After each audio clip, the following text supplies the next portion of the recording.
Hey, it's Kyle here and welcome back to our recreation of the Artemis program in KSP, taking humanity back to the moon and onward to Mars. It's been a few months between videos due to a couple of big life events, so apologies for the wait and I'll touch on the why later. But this episode is the first of a two-parter for Artemis 5. Artemis 5 is another change of pace for the program as a new lander and launch vehicle enter the arena through Blue Origin. So first, let's talk rockets. The New Glenn, which you can see being constructed on screen. The New Glenn is a new heavy lift rocket being developed by Blue Origin, which is just slightly shorter than the SLS and Saturn V. The New Glenn comes in a 2 and 3 stage variant with a reusable booster which will return to Earth and land at sea on a drone ship, much the same as SpaceX's Falcon 9. Okay, I'm here. Can I copy your homework now? The big difference is that New Glenn is not expected to ever return to its launch site. It's using drone ships out in the ocean for every landing. Looking at the numbers, you might notice that the Falcon Heavy can lift more despite its size, and that's true because of how it makes use of its boosters to do the majority of the work early in flight, with the core stage throttling down after liftoff and then throttling back up after separation. But what the New Glenn has going for it is its size. Its 7 meters 23 foot diameter means they can handle much wider payloads than the Falcon Heavy, opening up opportunities for mission planners to build less space restrictive payloads. Its only real competition for these payloads is the Vulcan Centaur and the Ariane 6-4, which are both 5.4 meters 18 foot wide, but can only lift 27 and 21 tons respectively. The New Glenn's design handles its control surfaces a little differently from SpaceX, using a dedicated forward stage with landing fins and RCS modules embedded in it. It also has a thin pair of mid-body wings on the core stage, which are meant to help stabilize the craft during re-entry and help it move a little bit like a spaceplane. For landing, it has a landing leg skirt, which was demonstrated in August 2024 during the craft's testing cycle. We're going to replicate this with parts from the fantastic mod Kerbal Reusability expansion by Damon, which features several Blue Origin landing parts along with SpaceX's landing legs, grid fins, and a Crew Dragon replica. It's a great mod and it's been a standard part of my modded install for years now, so as always, any mods mentioned plus the visual mods being used will be listed in the video description. On screen, we're finishing building the Cislunar transporter. This is being designed and operated by Lockheed Martin, and it will be a reusable space tug for Blue Origin. Part of the design for the transporter will include an on-orbit refueling, much like Starship, with the first 2 launches delivering the transporter and its refueler into low orbit to top up the tanks. Once full, Blue Origin's moonlander will either rendezvous with the transporter in low Earth orbit or meet up at the moon in its near rectilinear halo orbit. Personally, I think the latter option is a pain in the butt from a mechanics point of view, and as Artemis 5 is scheduled for 2030, 6 years away at the time of recording, there's still a lot of this to be ironed out. For the sake of simplicity and the fact that the Cislunar transporter is listed as a transporter and a tug, it makes sense to me for it to transport the Blue Moon lander to the gateway, so that's how we'll be handling it. Anyway, while I've been blabbing, we've scaled up the New Glenn rocket's height as it was originally too short, and we've built a refueler, which is essentially an extended version of the New Glenn's upper stage. So I think it's about time for our first launch.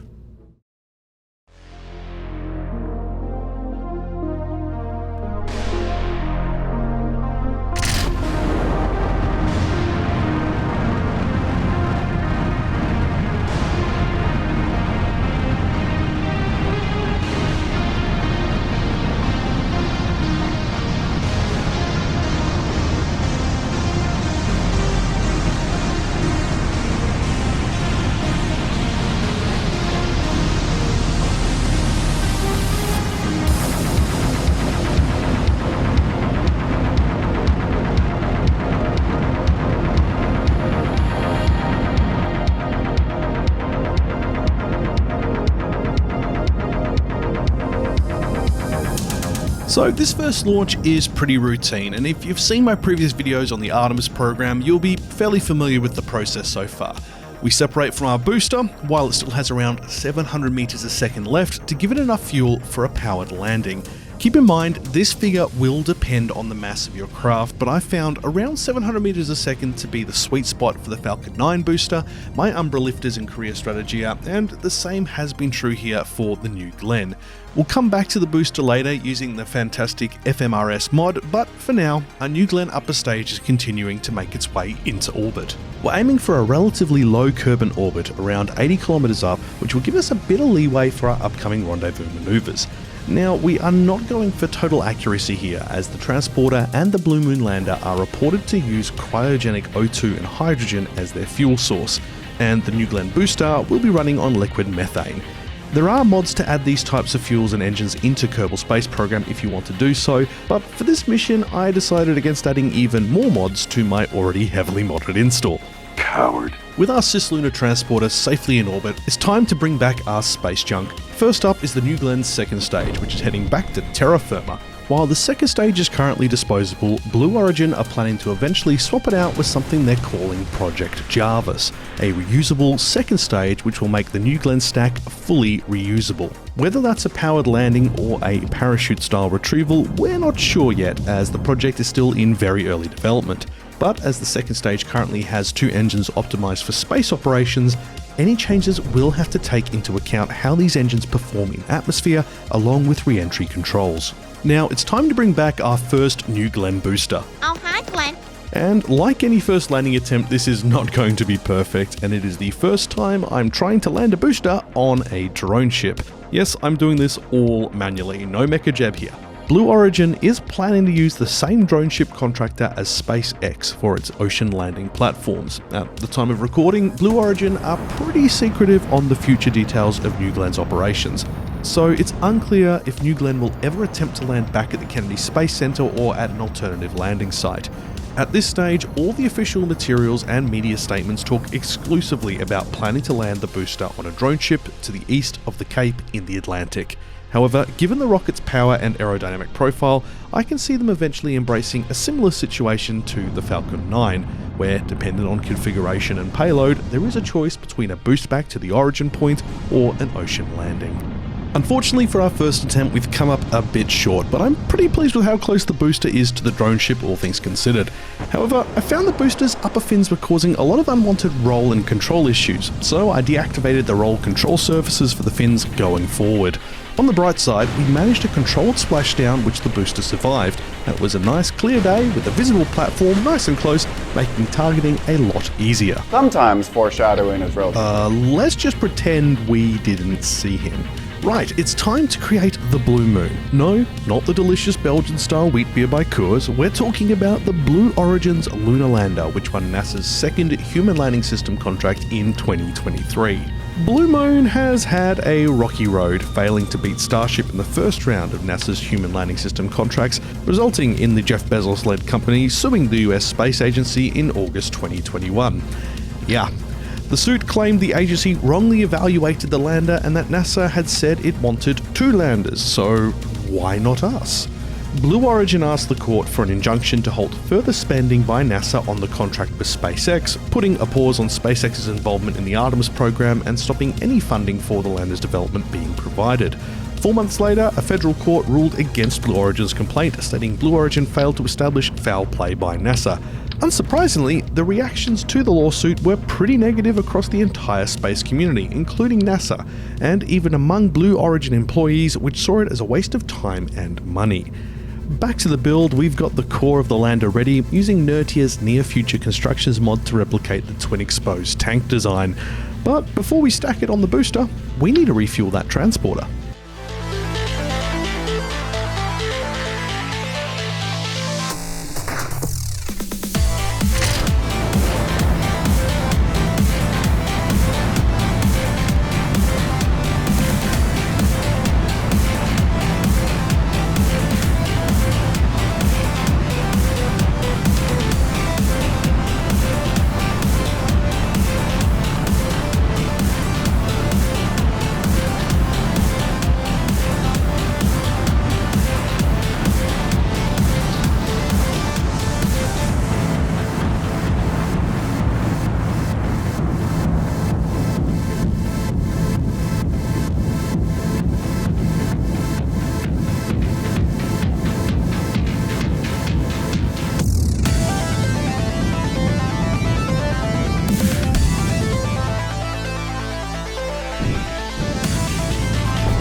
So with that exciting launch done, let's talk refuelers. Our refueler craft for this mission is simply an extended version of the New Glenn's second stage, known as the GS2 Refueler. Unfortunately, at the time of recording this mission, there weren't any good images of the GS2 or the transporter, so I based my designs and planning off this graphic outlining the concept of operations for Artemis 5. Now, this is the version which says the transporter meets up with the lander in a near-rectilinear halo orbit, but based on its publication date of July 2023, the notes stating it was an official document and how it no longer seems to be available on the NASA website, this is likely a graphic which was provided as part of the application process for the second HLS program, as it's listed as a concept. In hindsight, I think I may have shortchanged the New Glenn's second stage a bit as far as size goes, and the same goes for the transported storage tank. That should probably be longer too. And it seems like it's meant to be launched as two separate vehicles according to Wikipedia. However, I can't see any documentation on the Blue Origin website to support that. Thankfully, the crafts all work great for this mission, but I will need to revisit these designs for any future videos they're featured in. Back to the refueler, and surprising no one, its sole purpose is to refuel the transporter.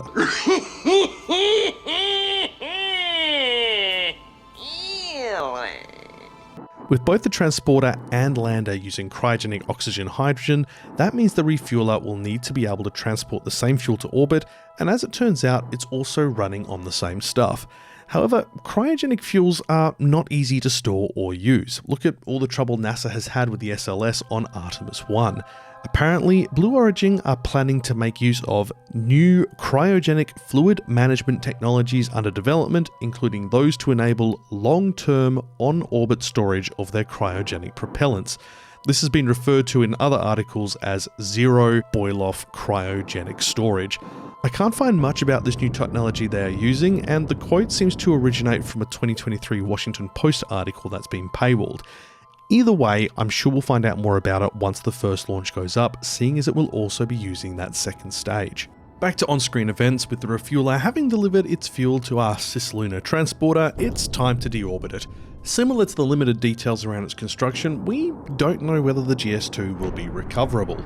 With the second stage it's based on planned to eventually be made reusable through Project Jarvis, I'm going to say the odds of it being reusable at this point in time at least are small, but I hope Blue Origin will prove me wrong and make it reusable later. Needless to say, right now it's heading for a fiery disposal.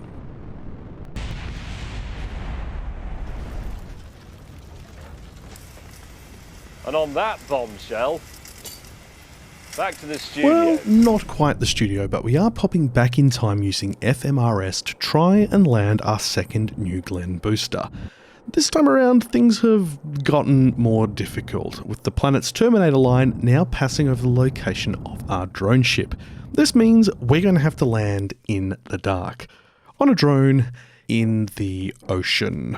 It's no problem. It's like no problem whatsoever. Piece of cake, piece of crumb cake. Unfortunately, I launched our second rocket in the afternoon when I should have waited for the next day, and I also should have waited for the transporter to be overhead. This meant that the refueler took several orbits to get a rendezvous with the transporter, which will be a problem for Flight 3. Despite having to come through the cloud cover and taking on a hotter landing than I'd planned, we still managed to get pretty close to the drone ship. Unfortunately, this time is a splashdown as well, but our control surfaces worked a lot better than in the previous flight, so turning off the roll control was the right call. However, landing attempt 3 will be different. Very different. Sometimes foreshadowing. Back in your box, mate. Right, back to the VAB. It's time for our third and final launch in this video. Let's not dwell on the failures we've had so far. This time is the big one. The lander is integrated, the booster's been fine-tuned. Let's light this candle.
our Blue Moon lander meets up with its ride, let's talk launch vehicles. New Glenn I'm Glenn.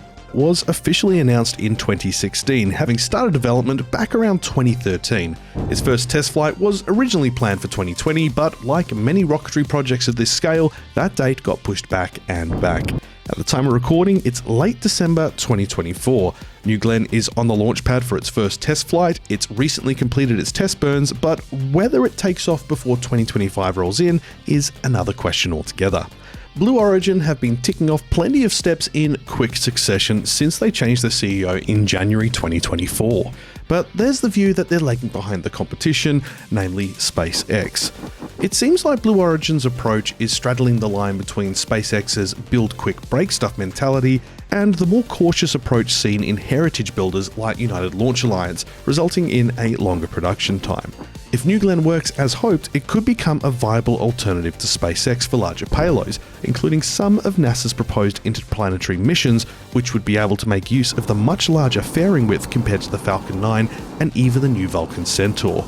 Either way, it's an exciting time as more reusable rockets means less waste and a more competitive industry, which hopefully will lead to more innovation. Back on screen, we've taken almost a day to rendezvous with the Cislunar transporter because I launched too early.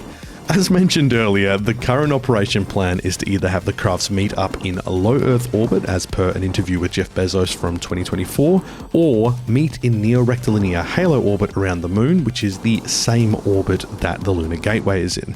This is based on the original mission profile and was also discussed in a magazine in late 2023.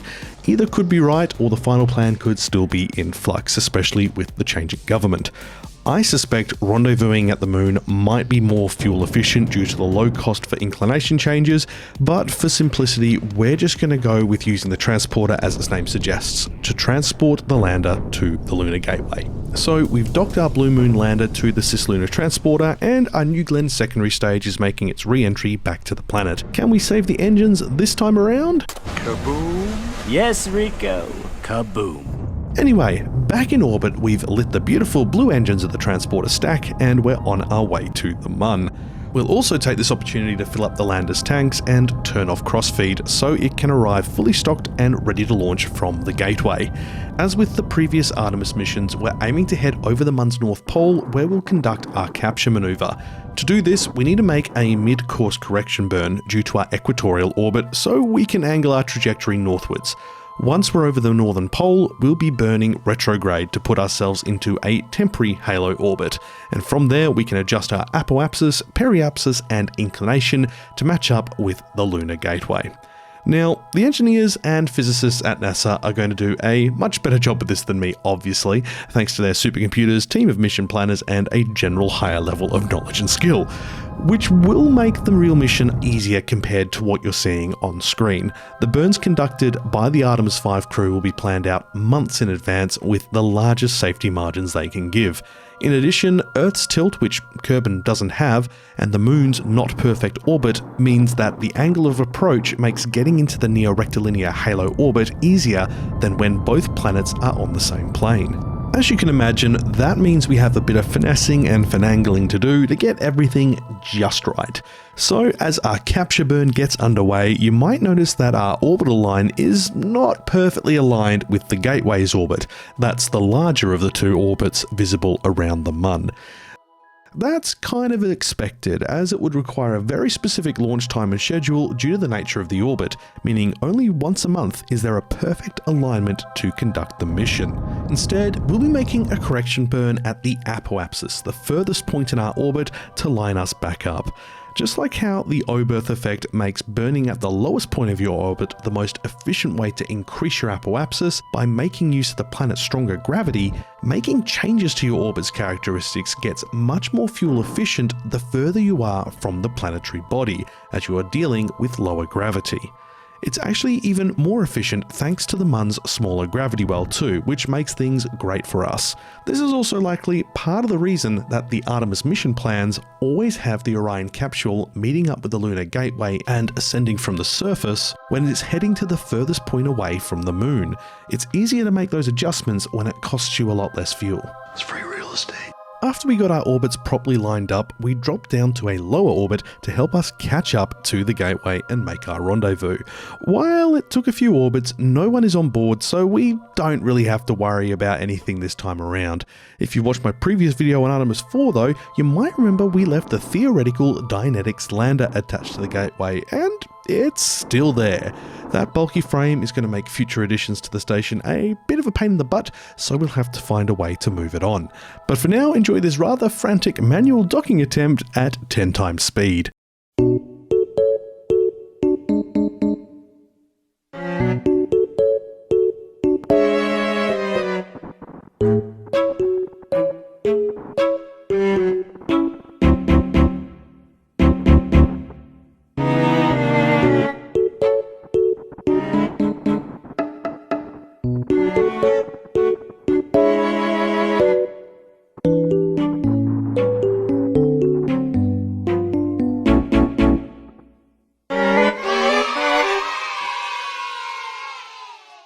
That all went according to plan, but I definitely should note that the Blue Moon lander is meant to be able to dock autonomously to the gateway without the Cislunar transporter. I forgot to put a probe core in it for this mission, and that meant I had to work with what we had. But this means we can send our transporter off to return home for now, as it will be getting rebuilt for any future missions. We all know how that looks, fiery and exciting, but I know what you all really want to see. It's time for the final drone ship landing attempt, and I'm going to warn you, this one is a doozy. Alrighty, first things first, and for clarity, this was not my first attempt at landing on the drone ship. I only managed a proper landing twice in 70 attempts. Yes, really. For starters, it was nighttime. There was also beautiful volumetric clouds thanks to BlackRack's mods. And finally, it was in a freaking storm.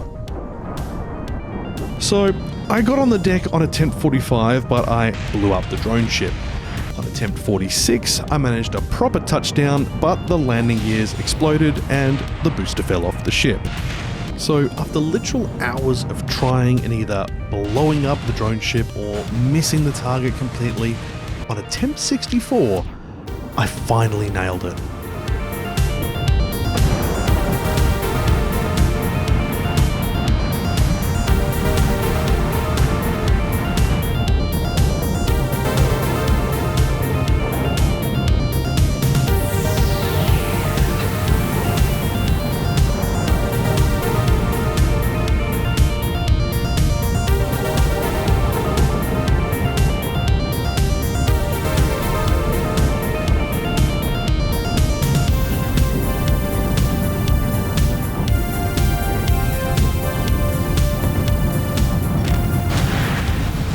Thankfully, the only thing that blew up this time was one of the lights on the landing pole, so I'm calling that a win because I'm not spending another 5 hours trying to perfect this.